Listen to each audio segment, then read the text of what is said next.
अस्सलाम वालेकुम नाज़रीन, मैं हूं सलवा हसनैन और आप देख रहे हैं पंजाब की आवाज़ न्यूज़। आइए नजर डालते हैं आज की अहम खबरों पर। लाहौर पंजाब की आवाज़। लाहौर देसी कुश्ती के सदर मारूफ पहलवान महर अकरम काल्हा ने अपने अखाड़े में एक पुरजोश खिताब करते हुए पाकिस्तान की अफवाज और कौम के साथ अपनी भरपूर यकजहती का अदा किया और दुश्मन मुल्क भारत को दो टोक पैगाम दिया कि पाकिस्तान की सरहदों पर हमला करना उनके लिए इंतहाई महंगा साबित होगा।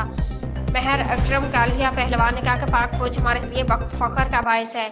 उसकी शान पर किसी भी किस्म की तनकीद या हमला हमारे लिए नाकाबिले बर्दाश्त है। हम पहलवान इस बात का अहद करते हैं कि जब भी वतन की सरहदों पर कोई खतरा आएगा, हम ना सिर्फ उसका मुकाबला करेंगे बल्कि इससे भी ज्यादा ताकत से जवाब देंगे।